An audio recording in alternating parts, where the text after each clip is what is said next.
Hello everyone, welcome back. In this video, I will show you how to sell SLP to Binance P2P. For that, you need to launch your Binance mobile application and then you just have to log in into your account. Now, once you're successfully logged in, you need to tap on the Wallets tab in the bottom right hand corner of the screen, and after that, you need to tap on Spot in the top.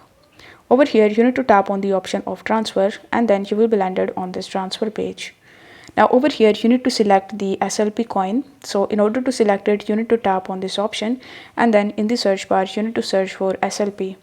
Now once you have found SLP, you simply need to select it and then you will have to enter the amount of SLP that you want to transfer, and then you need to tap on the option of confirm transfer in the bottom. This way you will be able to transfer your SLP from Spot wallet to your funding wallet.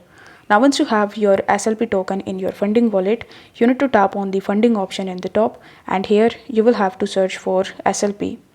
Now once you have found SLP, you simply need to tap on it and then you are going to see the option of P2P. But as you can see over here that the P2P option is not available for SLP.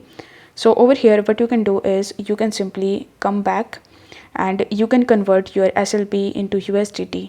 For that you just have to sell your SLP and then it will convert into USDT. Then you need to tap on USDT, and after that you need to tap on P2P trading. Then you will have to tap on the sell option in the top, and after that you will have to select the merchant with this yellow badge to whom you want to sell your tokens. Then you need to tap on the sell button right next to their profile, and then you will have to enter the amount that you want to sell.